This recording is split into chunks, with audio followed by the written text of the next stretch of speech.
Okay. So welcome everybody. KGB Monday Night Poetry. This is year 24, season 47, episode 12 of KGB Monday Night Poetry. And we're just going to keep it rolling here. We love the Zoom community. We love the bar community. We can't wait till the day that they all share the Venn diagram of the two overlaps. Who knows? Maybe it'll happen this fall. But first off, just announcement, very disappointed to say that one of our readers for tonight, D.A. Powell, had to cancel for some unavoidable conflict that came up literally at the last minute. But we are, missing him, wishing him well. As I said a minute ago, we're talking about a poet there who has basically achieved enlightenment. It's just a great human being as well. Brilliant writer. We're definitely going to have him back. That said, on a beautiful spring night like this, to see and hear from friends, we got Atta here, we got Malachi, and then we got Rick Jackson. This is going to be fantastic. So first, we're going to hear from Atta Moharreri. Just pull up my remarks here. Atta has a painter's touch in his poems. He belongs to a certain lineage of poets that includes Franz Wright, William Carlos Williams, George Oppen, Lorraine Nidecker, poets who are able to sculpt with their poems and create space on the page so that when you're reading, you kind of sense a stillness of the moment. It's a delicate touch, not easy to pull off, that's full of tension, as though it's sort of keeping a balance or striking a balance that is very delicate, but that is preventing catastrophe. He told me that he was possibly going to be doing a screen share tonight. I hope he does. One of the cool things actually about doing all of these readings online is we've had poets experiment with this idea that now because the medium is different, the message is definitely going to be different. So why not kind of play with that? And I think usually people just kind of read, but on occasion, I know we had Terrence Hayes, I think, Vijay Seshadri, a few people showed us the visuals of what they were reading while they were doing it. And that just creates a different sort of experience too. No right or wrong way to do this. I think it's kind of fun with the experimentation anyway. But he's a really, really great poet. And the idea that we can maybe see as he goes, it's kind of exciting too. He was born in Missouri. His mother immigrated from Minsk, Belarus, and his father immigrated from Tehran, Iran to America. But he currently lives in the South Bronx. Here is Atta Moharreri. Hello, John. Happy birthday. And thank you for that introduction. Best fucking introduction I have ever had. I really appreciate it. And of course, all of you here, thank you for taking time out of your busy lives on a Monday night to enjoy poetry. It's a great honor to be reading at the KGB bar, where I've seen and heard some of my favorite poets read. And thank you again, KGB bar, for having us. Of course, Jada, Jason, John, and Matthew, thank you for putting this together and hosting us. It's a great honor to read with Malachi. I love the end of one of his poems. He says something like, I think it's entering St. Patrick's Cathedral, "My body is my prayer," which I think is so beautiful, if I'm remembering that correctly. So I'm very excited to read with you, Malachi. And Richard Jackson, it's an honor to read with you because I met you as a wrestler at Tennessee University and left on a path of poetry. So to read with you for my first time like this is a huge honor. And again, thank you all for being here. I'll read for about 10 minutes. I assume that my volume is good. And as John mentioned, just so everyone has access, I would like to strip down and share my poems on the screen here. Boy in moonlight with dark sunglasses. Keep away from drugs. Don't go near the crazy neighbor. The drugs can burn your eyes out and he might stab your dog. In the road, the problem isn't distance. Quarter mile is long enough to pop a tire. It's not bad to get off on love. One good night can tear a hole in your head. Night Cafe Tourist, a Prague memory for Joshua Mensch. An arrangement of stones sings in the river. At Kafka's childhood home, night wind crawls into a doorway. Across the street, A kid's bucket of dreams flattens between gears inside the astronomical clock. What sounds like a horse clopping around the corner is really a boy walking in flip-flops. His shadow nestles into a patch of moss between cobbles. No one asks how old summer is. No one notices the way lost memories huddle together in museum entryways. Charon, the ferryman of souls through the river Styx in mythology. This is Charon's song. You won't live as old as your teeth or the keys in your pocket. No $50 on your eyes for a boat ride through the afterlife. You won't live as old as your teeth. You'll outlast rabbits and bees, and a poodle will not outlive you. You might outshine sons and ladies, but never the sun, seeing that you won't live as old as your teeth. Though you could make it to 80, which is a long shot. Rings stick around, rivers endure, and what's unsaid becomes half spoken. You won't live as old as your teeth. 50 words for Adrian Lewis. The friend who introduced us is no longer alive, and neither are you. Stars sound like pouring Sprite into a glass of ice. Clouds sound like a push broom sweeping sawdust across a garage floor. If a chair could make a sound, it might bark like a deer, like stars. Your marionette's eyes. I put a chair inside my head so you could sit down. See through your marionette's eyes, how it stands, moves one arm, then the other arm, how it bends at the knees, kicks up a foot, how clumsily it walks at first. It knocks over every prop it touches. What a private horror, what a remarkable but savable idiot. See through your marionette's eyes. Blow out your pilot-light premonitions, your co-pilots, the floodsmiths, the night leviathans in the terrarium of your mind. Forget your skull. In it, you are lost in eternal hallways of doors without numbers. What terror smith blew out your row of blue candles? What arrow flew in daylight at speeds which rendered it invisible? It is not invisible just because we cannot see it. You know this much. It is dusk. It is raining in a dead language.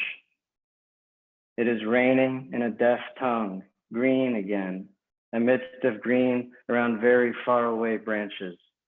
Children with black candles scribbling upon snowfields like trees. I missed translation. The secret.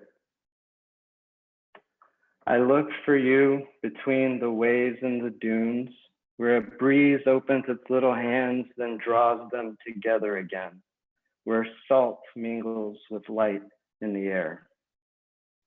I look for you between shadows of lightning and silences of thunder, and I look for you between the skin of sand and palms, between the feathers and the whistles of seagulls playing in the briny airstream that carries away the last bits of day and scatters them over the same sea. I look for you. For you, I look between a bonfire's dying flames and a silhouette of bluffs facing the murky Pacific. Between the first dewdrops of morning, I look. Through a storm during a dead-end afternoon, when the first stars turn around and blink, when waves reach back into themselves and groan, I look for you.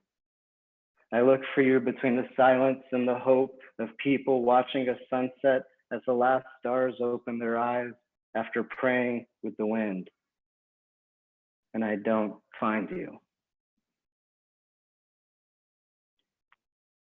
After reading the Copper Canyon edition of Neruda's book of questions that Ralph gave me, who is peeling an orange in the doorway? Does steam from new bread return to clouds after it evaporates? Does Cesar Vallejo's skeleton want to smoke a cigarette? Whose funeral made the moon cry snow tonight? 100 words on becoming alone. Inside a New Haven Line train car sits a 20-something wearing a suit. He rides 40 minutes, then departs at the wrong stop. He begins a 5-mile walk to a friend's funeral he knows he will miss. Outside, midday July, honeysuckle and sky and a thin, warm wind. A couple cars drive by, a gull swoops overhead. He aches for his earlier days, for his friend. He thinks the place you loved is in your mind and in the past, and if you were to go back, it would seem like a ghost town, and you'd feel like your own ghost.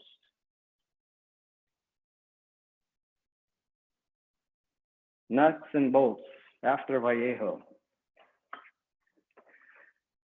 The rails, the cats, the cars, the ceilings, the pipes, the bars, the helpful, the horn, the lawyer, the shoe, the cousins, the portraits, the poor, the bells, the void, the graveside, the forehead, the glasses, the point,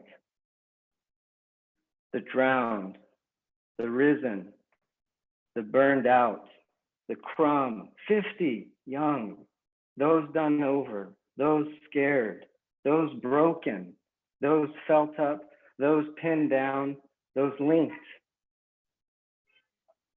Walking, talking, driving, living, raging, forgetting, calling, going, waiting, dying, sustaining, returning.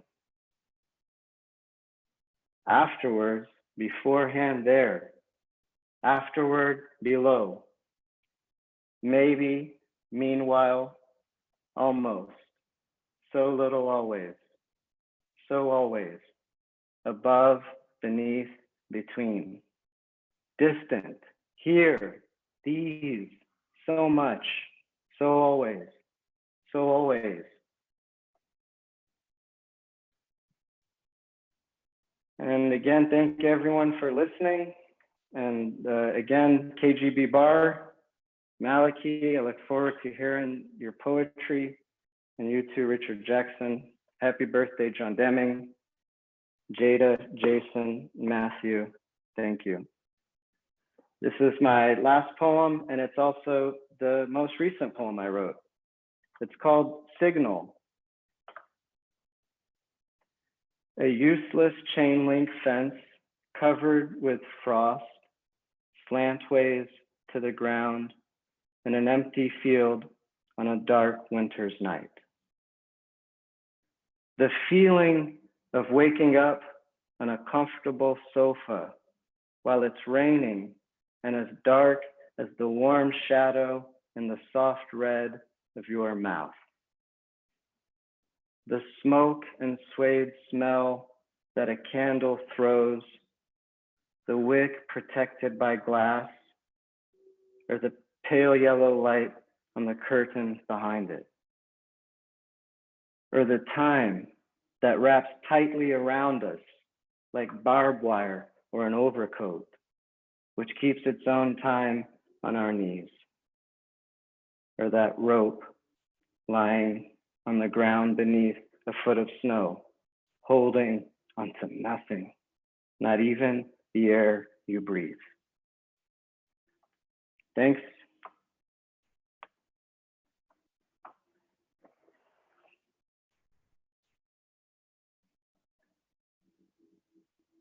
You can unmute yourself.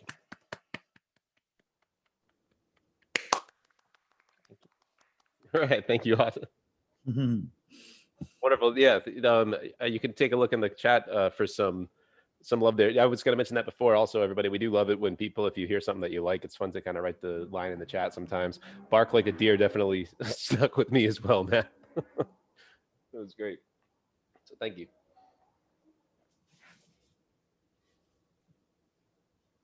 Shall we keep it going, or should we take 2 minutes to pee and get a drink if we need? It's your call. How about I always vote for 2 minutes? Okay, DJP break. All right. All right. So now we will get to the PBS hosting portion of the evening. As you know, we are not at KGB Bar right now because everything has been closed. And even though they are welcoming people back into KGB, we scheduled this season on Zoom. And if you can support KGB, it's a really critical moment for them. So I'm going to show you the Fundly website. You should be looking at the Literary Landmark KGB Bar NYC Aid. If you can donate anything, that will keep KGB there for the other side of the pandemic. They have had all kinds of tragedies since the bar went dark. The water, one of the ice makers malfunctioned and everything melted, and then they had this giant flood. In the last couple of weeks, they were broken into, and there was some vandalism and theft. So if you can find it in your heart to think about whatever you would have spent on a drink tonight, and make that as a contribution, that would be great. We're also very competitive, and as you notice with Fundly, they actually show who's been donating. So we're competitive with the other series, and we want to make sure that Monday Night Poetry is the generous reading series of the group. And you can donate at any level, but there are prizes or rewards. At $15, there are 2 drinks waiting for you when we reopen, with a $4 tip to be given to employees. 25, 55, 100. And again, you can give at any level. You can give $3, you can give $101.15. Whatever you want is totally fine. But we do want to note that if you get to the $50,000 level, and no one has yet, we're still hoping, but if you don't want to say retire, and you'd rather make a contribution to the KGB bar, there will be a $45,000 bar tab waiting for you on the other side of the pandemic. All right. Popular village for at least a couple of weeks, I think. Something like that. So yeah, so we're hoping someone loves KGB much more than their liver, and is really dedicated. All right, Matt, are we back? Yeah, we are. All right, so are we continuing to record? We're still on. All right, wonderful. All right, so we'll do a little, story time, opening up the KGB time capsule to begin this one. So the last time that Malachi Black read at KGB, it was with the late Mark Strand at the season finale back in 2012. And Mark Strand, he already had the stomach cancer that would take him less than 2 years later.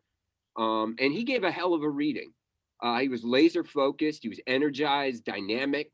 He stood bolt upright, high above the child-sized lectern from colonial times, which KGB inherited from a family of cobbling elves. So Strand is towering above our tiny lectern, and he's got almost invisible his last volume in one hand. He's got his thumb in the gutter, in his other hand is sort of orchestrating the air, and the old dog was really playing. And I mean, I'd seen him a couple of months before, actually, You know, and he was kind of victory lap and kiss the ring and hey everybody, and that's all. And this particular night though, um, he was all out. And what brought that out of him? Well, Malachi Black had just read, and we had all for a few minutes stopped breathing. And Malachi was so damn bleeping good that night that Mark Strand's competitive juices started flowing. And that is actually what happened. He gets up there and his eyes are gleaming. He's Strand, and he's just got this kind of air about him like, I'm Mark Strand. No chance anyone 50 years my junior outpoets Mark Strand. And John had referenced a particular poem in his intro. And Strand agreed with John that the particular poem, what was it, John? Fiction. The poem is called Fiction. It's in his book, The Continuous Life. And yeah, and I had asked him. I had said to him before the reading that was one of my favorite poems, and I actually had the book with me. And he looked at it and he said, "That is an underrated poem of mine." And then he read it that night from my copy of the book. Yeah, he called for his selected, you know, in the way somebody, you know, calls for, you know, Mariano Rivera, you know, or, you know, calls for the, you know, the cannonade. And he's bring me my selected, John. I might need this. So, you know, if you've ever heard Malachi read, or even if you've only ever just, you know, heard yourself reading, you know, one of Malachi's poems to, you know, your students, you won't find that surprising. Malachi's poems result from a poetic praxis. One thing to say. When I met Mal in 2002 in New York, in a context dedicated to cigarette smoking, not poetry, I was 23. He had just turned 20, and you know, and in terms of this poetic praxis, no one was marching, swaying, grinding his teeth to his own beat the way that Malachi Black was. The New York School aesthetic, as those who have internalized it will confirm, it tends to value speed in composition to deliberateness in composition, to use Lowell's raw cooked dialectic. The New York poetry scene broadly for 75 years has preferred a poet miss in the direction of undercooked as opposed to as opposed to overcooked. But you know, the best meals I've ever eaten have been cooked, and you know, and the best poems I've ever read also, you know, show, you know, some cooking. Um, and you know, raw is not the same as fresh. Anyway, Malachi Black from the start has belonged to a tradition of poets who put their time eggs in the baskets of fewer poems. It's a tradition of praxis that produces poets like Publius Virgilius Maro, Thomas Gray, whom no one should sleep on, T.S. Eliot, Gwendolyn Brooks, Elizabeth Bishop, Yona Harvey, who we had earlier this year. All these poets are poets you've heard of. For this reason, when I read Malachi's poems, and then I read my own look to me like stumps crudely carved into bears with a dull chainsaw. You know, upon seeing the whiskers of some carved bear that Malachi's chisels and scalpels have brought forth out of a chunk of balsa, I'm just like, all right, my bear's ears are triangles. And others have had this feeling. To be real, I don't know of another poet of my own generation who has more behind closed doors respect than Malachi Black. What will be his second volume at some point, Indirect Light, deals with autobiographical material that most young poets would have put front and center from the first, in hopes that the force of the content would mount into a wave and they might surf this wave to the good life of cash prizes and paid readings and being published based on their name. Malachi is not wired like that. His first objective as a poet was to become his craft's master, and Indirect Light, whenever and with whomever it comes out, will fly to the top of the respect charts in American poetry, and that is a rubber stamp Jaeger guarantee. Malachi's the author of Storm Towards Morning, which came from Copper Canyon. It was a finalist for the PSA Norma Faber First Book Award, and was a selection for the New American Poets series. He's lived the itinerant poet life. You know, he's received fellowships from the NEA, Breadloaf, Emory, Provincetown, McDowell, Sewanee, Yaddo. His poems have appeared, you know, everywhere. And, and his work has also been widely translated. People on the other side of the globe who, just, don't know his face, just read his words, love them. So Malachi Black, thank you for waking up and wedging us into your dreams. And I can't wait to hear you. Oh, God bless you, man. Thank you for that. That's I tremble in the aftermath of such a gracious introduction. I can only hope that the work in any way satisfies the expectations you've set. Ata, thank you for your fantastic reading. It's a pleasure to be here with you. Richard, I'm excited to have you read, and I'll try to clear the path for you with quickness and with grace. And I want to thank you, John. Happy birthday to you. Jason, thank you so much. And Matthew, thank you again. It's an incredible pleasure to be here. I will pivot on the element of the autobiographical, which in fact unnerves me a bit to lean into. But I'll start with one of the most New York City poems, New York City inflected poems that I've made, and I'll read 6 poems for you this evening. 2 of them are a little longer. The first is of that ilk, so I ask your forgiveness for this decision making in my now I think it's about 2:30 in the morning, 2:44 domestic time. So permit me a few indiscretions such as this. This is a poem entitled "For the Suburban Dead." How can I mourn them? My books should lift up from their shelves and become doves. Or should I tear down the walls themselves to gravesite level?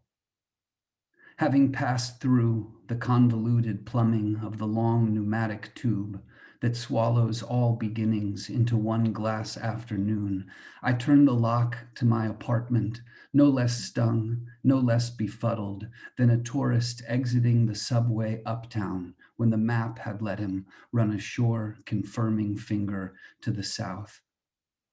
Now there are palm trees in the city where I cross against the lights, dodging traffic from another kind of life. Rented bikes, electric scooters, touring diesel-powered trolleys, shuttling sunburnt souls back from the waters upon waters of the broad Pacific coast. Always above ground, always going, east of freeways, west of mountains, I shield my eyes from the white sky and slide old beads across the mind's dark abacus. 11 years, 5 states, as many breakups, 6 apartments, and 1 season in a vacant summer home. In the layering of days between my curtains and their last New York borough window, I have learned to hold the loneliness of cities in my teeth like cigar smoke. I cross the street and cast the shadow of a matador, lifting his cape against the wind's untethered ghost. Each year, another far-flung friend falls in a hole cut like a tunnel to the overcrowded underworld, only to be covered up by clods of soil. I would lay myself down like a flower on each headstone if I could, but I have lost the plot numbers, and anyway, my face has so much changed that I would startle like a ghoul. How could it be otherwise? In the imperceptible arrival of each instant as it passes through the permeable membrane of the last, I am so busy being grafted to the greenness, for example, of just mown grass that I forget the folding over of my skin, collapsing in slow motion, bending out while creasing in, thus seeming always to myself both old and young. I'm neither one. I cast my glance some sleepless early mornings to the east. In those vast hours of evaporating dark, I can become a stillness in the spaces between stars. But then a cold light burns another night from the horizon. I watch it die. There, in the smoky cobalt distance, I can almost see the staggered stock chart silhouette of old Midtown Manhattan, where the Empire State Building spikes the skyline like an insulin syringe. The clouds above its hypodermic spire flicker red. I turn my head. Look. From the curb of every corner on the island and all precincts crosshatched out beyond the river borders of its grid, the needle is as much a landmark as it is a promise or a pledge, the last vaccine for mortal loneliness.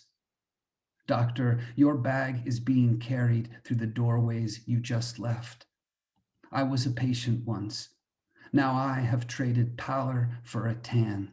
And yet my friends lie blue-lipped in cold basements, scratching at the other side of rest with startled eyes and children's hands. Father, mother, you know that I have nothing to confess. How then can I hope to be forgiven? Scabs, burnt spoons, gnawed leather belts, hospital tubes, hospital gowns, hospital beds. Doctor, turn back. One of us lives.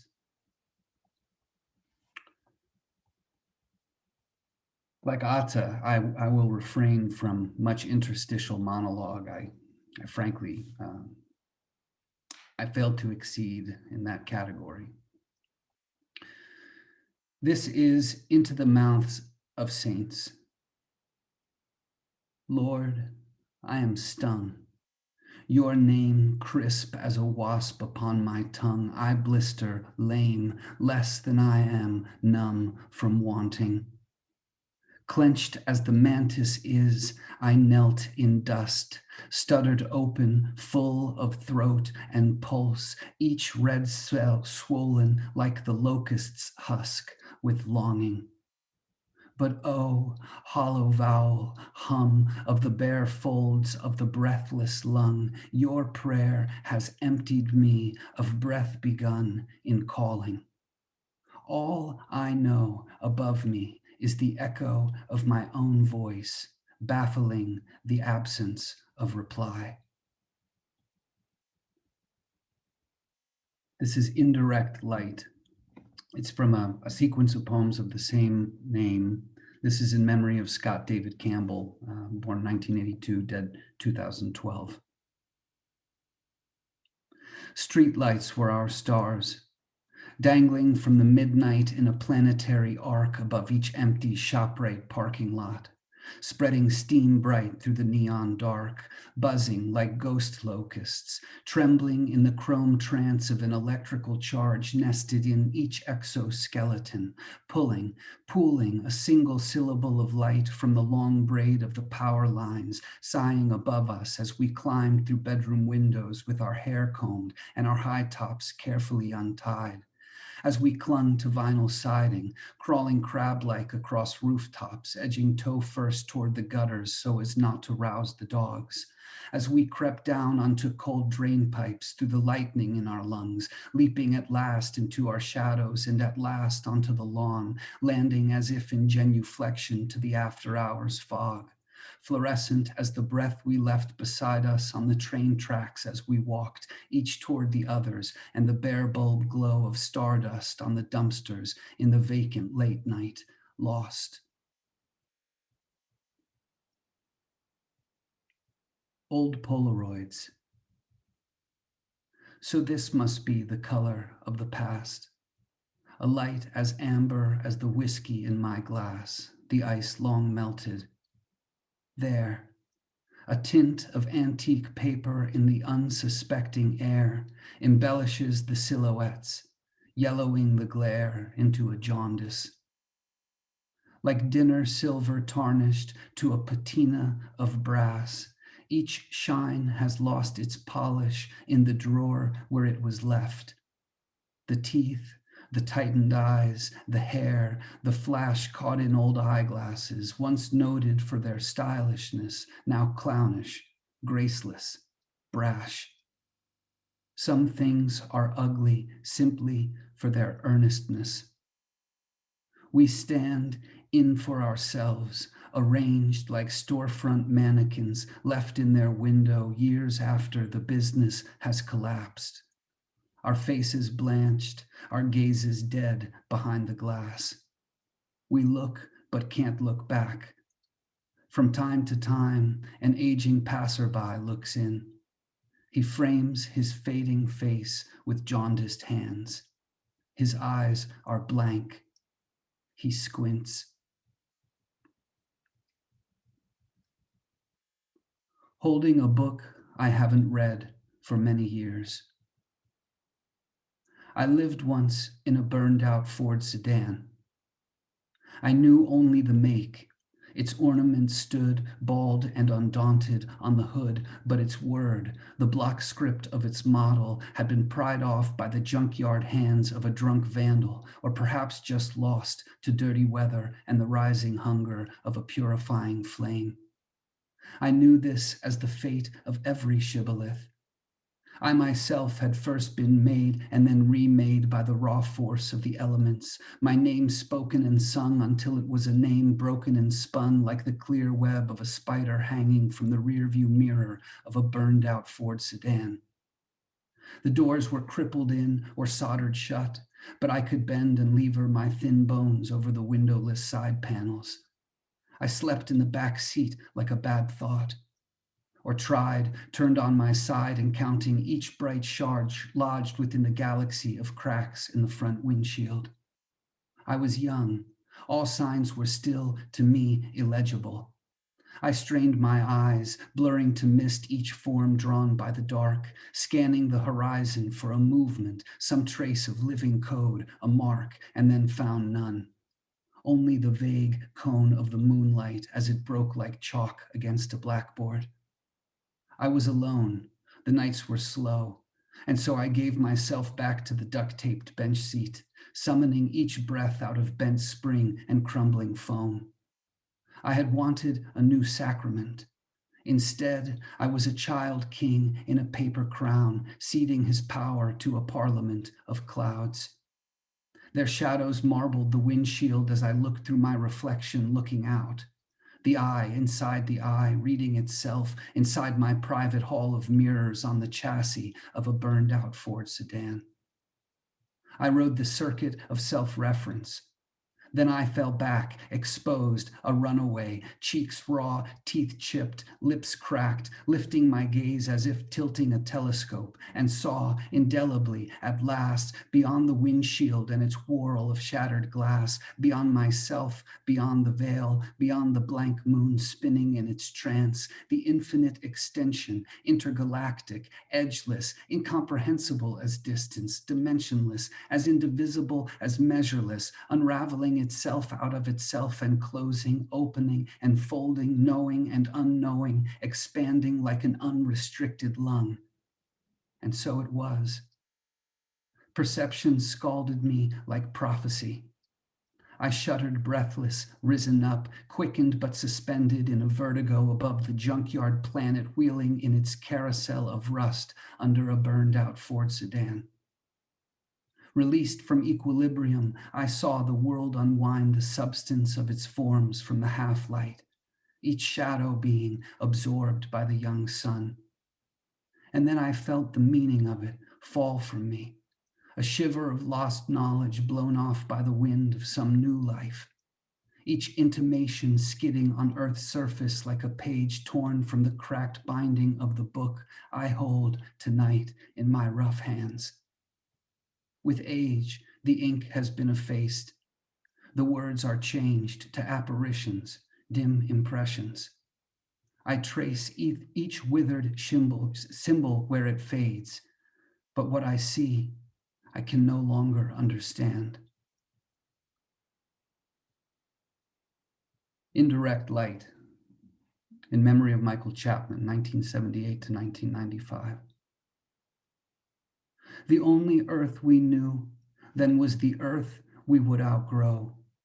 The screech owl's talon drawn on parchment light, a yellow bulb above the porch moths, an hour there in the indistinct navy tablecloth of night, running our hands through it, rinsing our fingers as with lake water in a winter without frost. There, in the weight of it, in the air between pine needles and the rocks sinking even then, though imperceptibly, into the tread of sucking mud, we couldn't think of it. raised as we had been once from the wet husks of our mothers, lifted as by wind and wound in bed sheets warm as blood. We couldn't think of it. If we had known, we could have huddled, held ourselves and held each other. We could have held each breath until it clenched like granite to the riverbed of lung. But there, unknown to us, it was, as tenderly indefinite as love, a death embedded in the bright bead of each firefly we cupped out of the darkness with our palms as soft as tongues. There, as our laughter flapped above us like a swan, it was, it was, it was, it was. Thank you.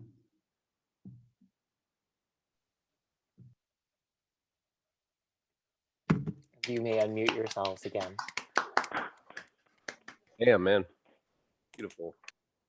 That was amazing. Thank you. Yeah, and again in the comments we have, I mean, a lot of comments, but just the one note that deserves highlighting is somebody says the music Malachi. I think probably everyone's feeling that rhythm punch, beautiful poetry. All right, Jaeger, you seemed like you were enjoying yourself. Yeah, yeah. I mean, I was just a ping pong ball being played by a jet of water, and yeah, that was super. Shall we take another 2 minutes just in case people need it? I actually don't need it this time, so I'm not the reason, but I'll be the reason. Okay. Yeah, 2 minutes. And I will, Atta, Malachi, it's wonderful. It's great readings. And while we're in the gap, I'll mention that next week,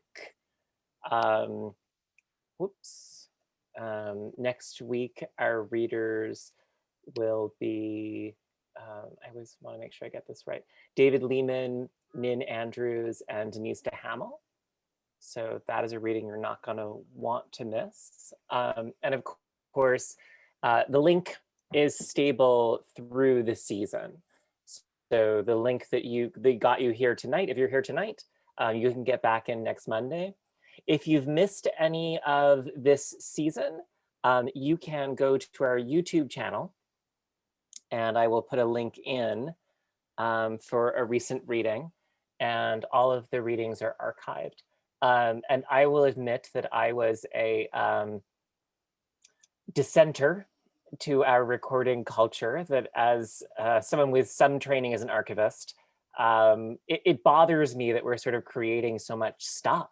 And I often give the example that Steven Spielberg, in his Shoah project, where he recorded testimony from Holocaust survivors, there's so much footage that it would require 60 years for a single human being to actually watch all of it. However, my relationship to the recordings changed drastically when we lost Richard McCann. And one of his last readings had been with us, and having that YouTube video and being able to go back and watch that has been really meaningful for me. And I know that a lot of people have been discovering the channel and kind of exploring all of what we offer. And so those are there for you if you'd like. But you'll definitely want to come back for David Lehman and Andrews and Denise Hamill next week. And it's so good to see you. And by you, I mean the audience. I mean Jan Peterson and Len Deming and Sharon Botham and Don Yorty and Elizabeth Wright and Gerald Wagner and Indran, who's reading on Wednesday night, and Aiden and Alice and Benjamin and Bonnie and Bruce. Last Friday, I was doing an event on StreamYard, which, unlike Zoom, doesn't let you see the audience. And I'm told that there were like some 350 people there, but I didn't see them.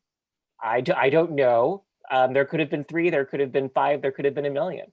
And so actually getting to see all of you during the readings is actually a really meaningful part of the KGB Monday night experience to me. So thank you for being here and being visible.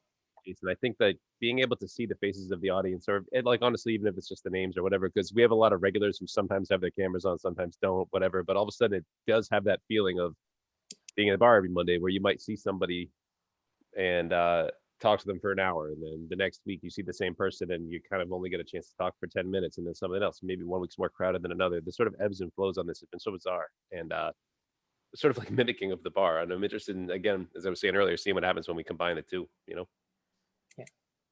I mean, one of the reasons that I love this series is for my co-curators. I get to spend time with Matt and John and Jada.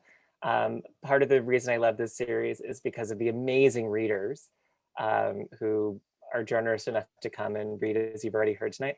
And some of it is you. It's getting to see you, the audience. All right, are we all back? Okay, it falls to me to introduce Richard Jackson. How do you introduce a poet who has been a citizen of poetry for nearly 5 decades? Someone who's published 15 books of poetry, 12 books of essays and translations, won countless awards, taught at least 3 generations of American poets, and organized conferences that have been among the most profoundly productive spaces for poetry in the United States. One way would be to quote reviews, to defer to the critics who have said things like Jackson creates his own universe and begs us to use the heart as a telescope in order to see it. One way might be to brag. I could point out that Richard Jackson and I are pressmates not only on Red Hen Press, but also on Ashland Poetry Press. And I don't think too many people bridge those 2 spaces. One way might be to list the accomplishments.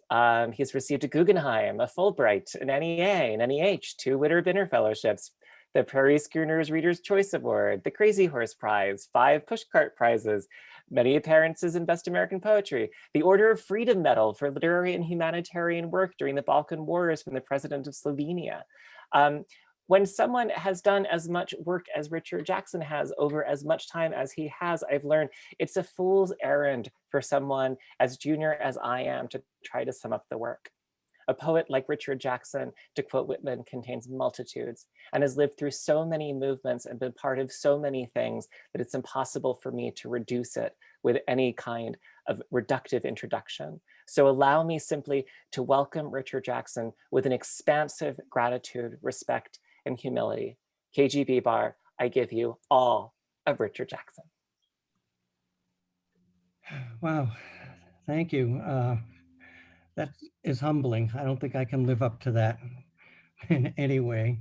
I've really been looking forward to this reading, listening to poets I've been following. I'm going to miss Doug's reading. I've been following him for years. I think he's a terrific poet, and reading with the former student, and Malachi, whose poems I just learned in about the last 6 months, who's a terrific poet, and that was an incredible reading. That just absolutely blew me away. And I feel humbled by my own student Ata, who read earlier. You know, it's wonderful when your own students start to exceed you. That's actually a great feeling to have. You know, actually, I was thinking back, and I actually read here at the KGB, and I don't know, it was years ago when a lot of people from the Prague summer program read. I think Richard Katrovis was in that group, and Jerry Stern. God, it must have been 2 decades ago. So, but it was a while back, anyways. So it's nice to be back to that. And I was thinking when Malachi read, especially those elegies that were pretty tough to get through. And Richard McCann, who was a friend of mine also, passing away. It seems like lately we've been writing too many elegies. So I'm going to begin with a poem that could have been, but isn't an elegy. It's a poem called Easy. Can everybody hear me okay? So well, I was born and raised in Massachusetts. I've been living in Chattanooga, which has a great and not so great history. It's on the Tennessee River, and this poem is set there, called Easy. A few constellations begin to poke through the fabric of the sky.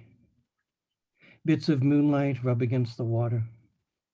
It's easy to imagine how the leftover light at dusk is wandering through our own dreams, trying to pick out what's real.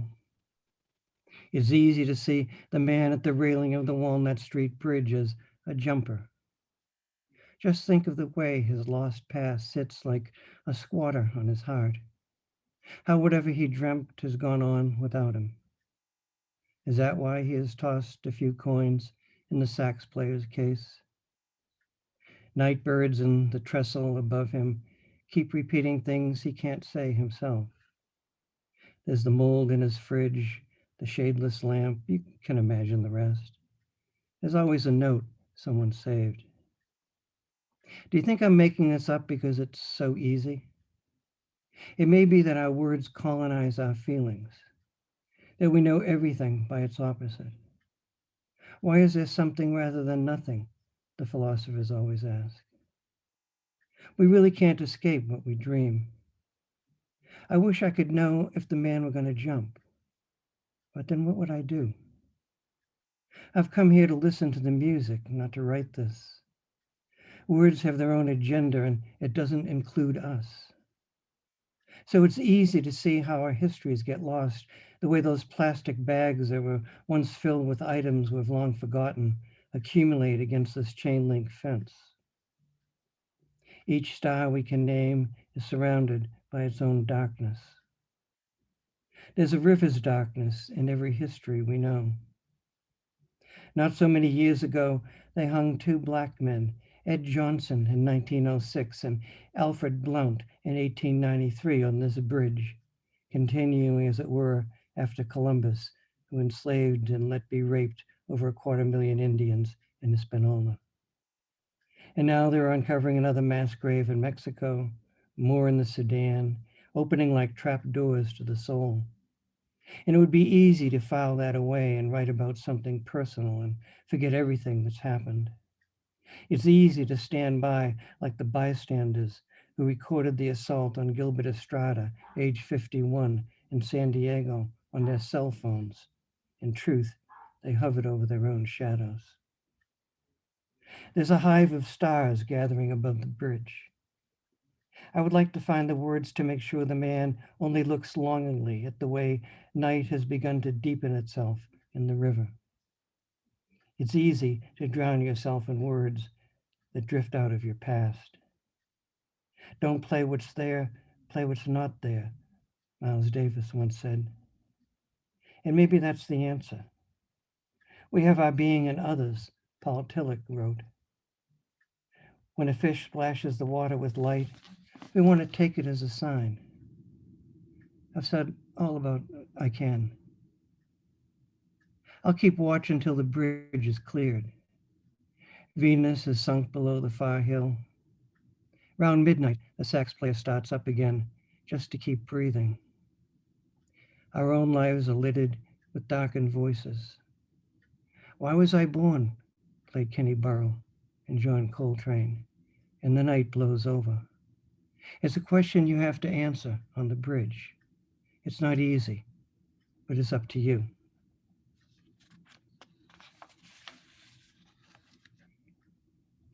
So I guess you can tell from that poem, I listen to a lot of jazz. And this poem tries to follow the moods and rhythms of John Coltrane's Alabama. And his piece, Alabama, I don't know if you ever heard of it. It's an incredible short piece. He tried to follow the rhythms and sounds of MLK's eulogy for the kids that were blown up in the Birmingham bombing. So I was trying to imitate, in a sense, the way Coltrane's Alabama moved as he was imitating the way MLK's eulogy moved. And I did this, I started it one night when we were out watching the Perseid meteor showers. And it's called Listening to Coltrane's Alabama as the Perseids Fade Out.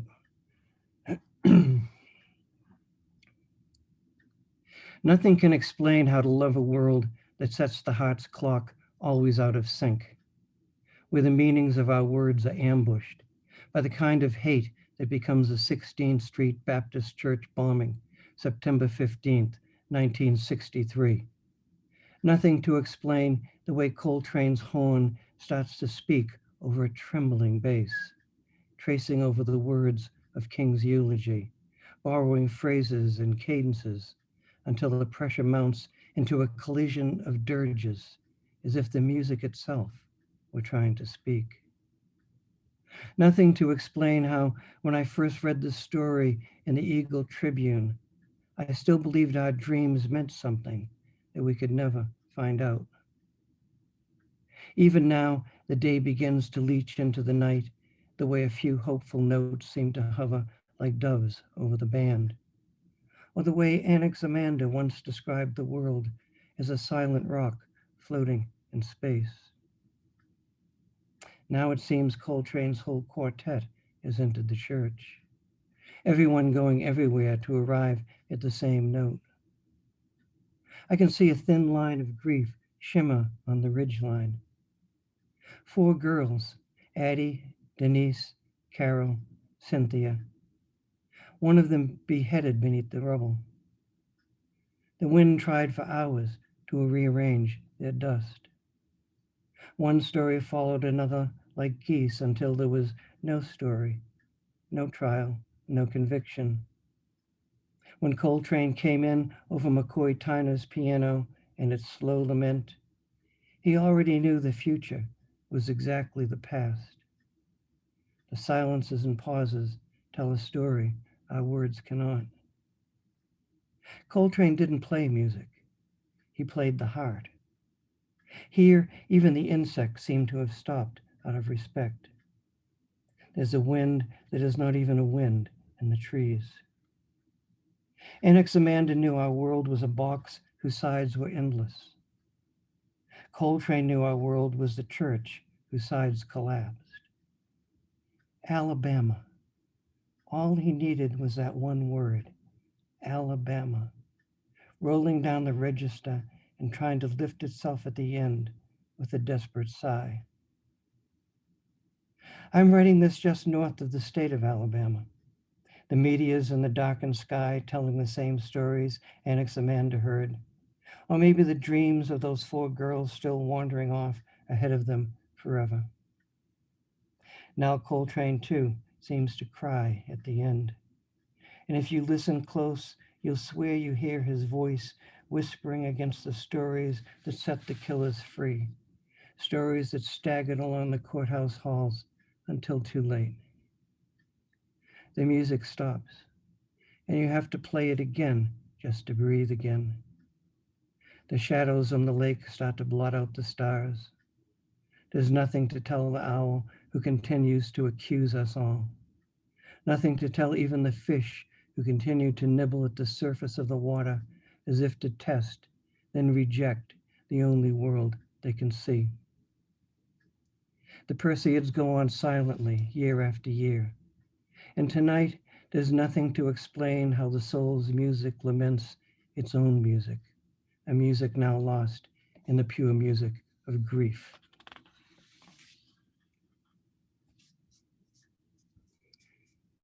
I mentioned that we're all kind of maybe writing too many elegies, and we seem to be losing poets at an alarming rate. And this is for a dear friend of mine.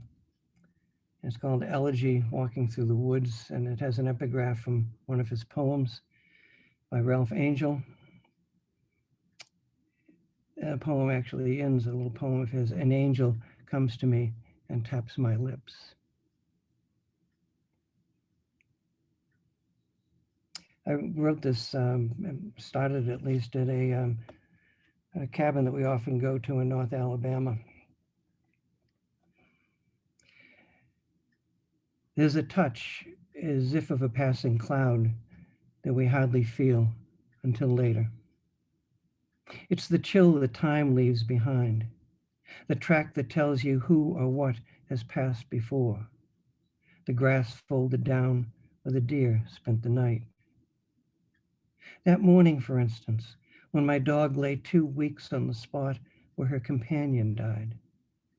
She knew not death, but an absence that filled her heart with the darkness of migrant stars. You can walk away from a place, but not its time.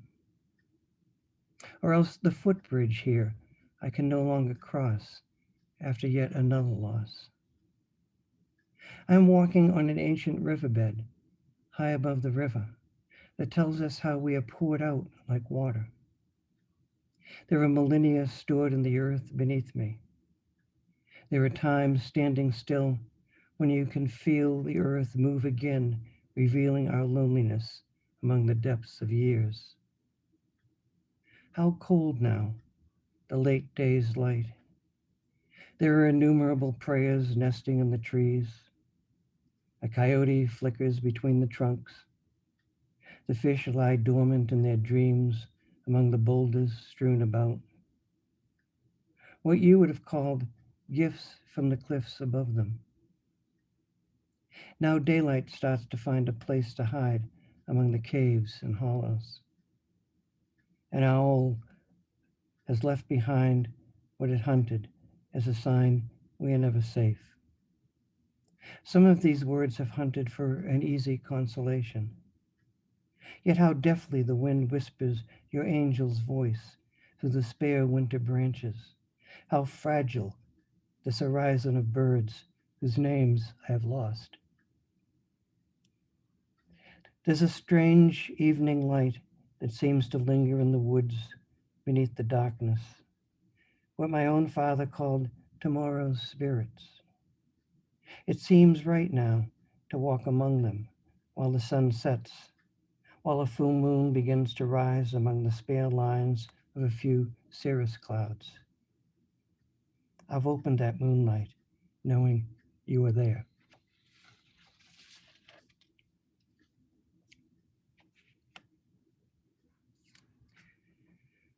So I have two more poems. This is like the two poem warning, and they're both elegies. And this one is called "In the Time of the Living," and it's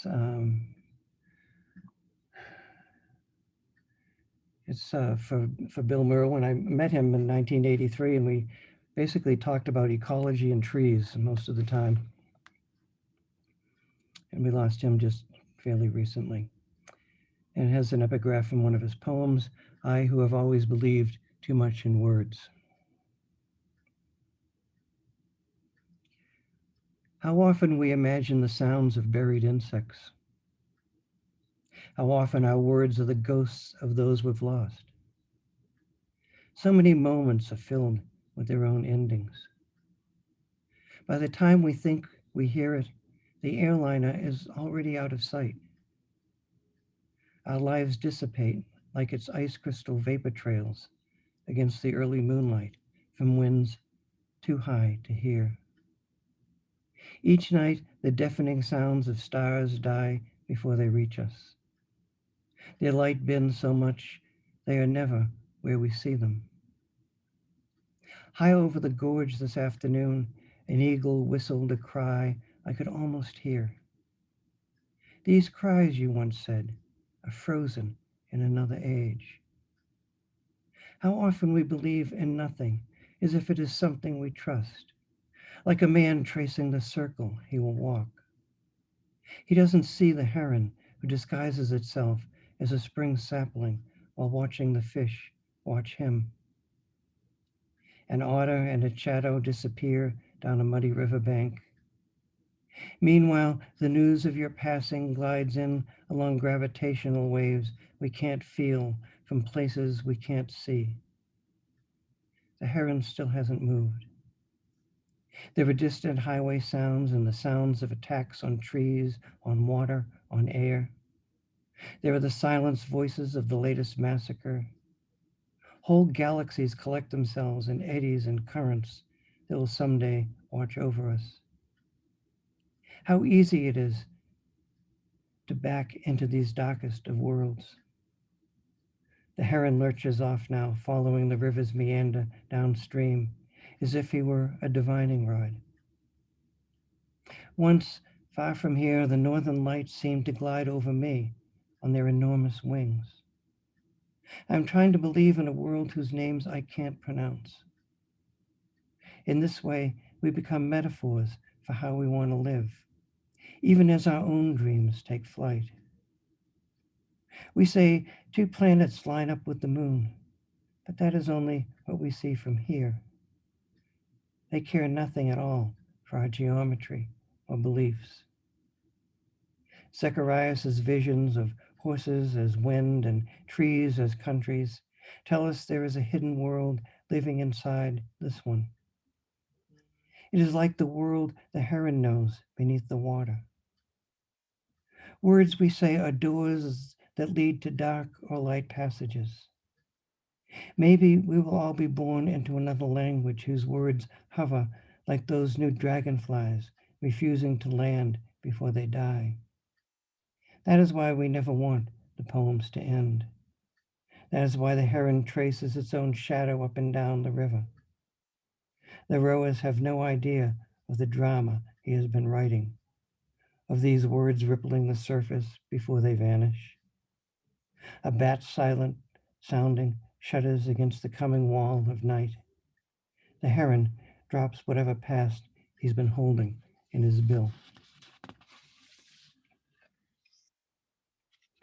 And so this last poem, as I said, is also an elegy. It's for a former undergraduate student here. She was the first student I had that went off to graduate school, and she ended up writing several novels and short stories, a couple of plays that were performed in Baltimore. Her name was Jane Bradley. She died suddenly last September. So it's called An Elegy with No Real Ending. And I want to thank everybody. This was really a great night, and it was really fabulous. It's great to see a lot of faces that I recognize and some that I've just know now for the first time. And just listening to all of these great poems, it was just fabulous. So Malachi and Atta, thanks very much, and thanks for everybody at KGB. Elegy with No Real Ending. Tonight, from down between the two ridge lines, the scream of a great horned owl who must have seized some rabbit whose high-pitched scream cut through the night. It was all over before I returned. Sometimes our lives flutter like the Luna moth, arguing with the streetlight. Sometimes we can sense what Stevens called the odor of stars that links us to whatever is beyond us. Tonight now, listening to Benny Golson's elegy for Clifford Brown and Dizzy Gillespie's version from before either of us breathed air, I think now of how Brown, too, was gone so unexpectedly. It's the way each chord seems to extend itself that makes it so mournful. It's the way the solo trumpet tries to rise above its own lament that says what I could not invent a word for when I heard the news. I remember how you mourned in class at Darwish's poem Identity Card and its sad music. How much of what we lose is dimly echoed in what we write or hear. In the end, Gillespie brings us back to where we began. I think tonight of resurrection ferns saving their water while the others died away, or the woodpecker walking headfirst down the trunk as if to defy gravity, and the tiny squirrel stretched out like a snake to get at the bird feeder, the possum sheltering its young in the tangled branches of the fallen oak after the storm, these things that struggle to continue with everything else that lives on the next page. Still, to think of a world is not the same as having it. From between the ridges, every yelp and whine reminds us how delicate the world is. Each note for Clifford Brown arrives as if from nowhere and heads uncertainly into its own future. I don't want this poem to end, Darwish once wrote, but it always does. Thank you.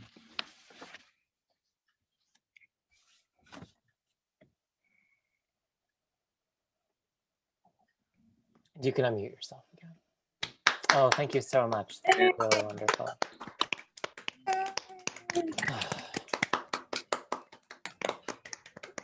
So much tremendous reality in those poems, Richard. You know, wind too high to hear. You know, I've never realized that such winds are, you know, and countless other just natural phenomena just woven into the lyric. It was such a pleasure. Thank you. A lot of really moving poetry. I think there was also a lot of I don't know, everybody, you know, elegiac stuff tonight. A lot of stars, the space between stars, silence or noise as it relates to stars. I mean, this was kind of like beautifully connected too.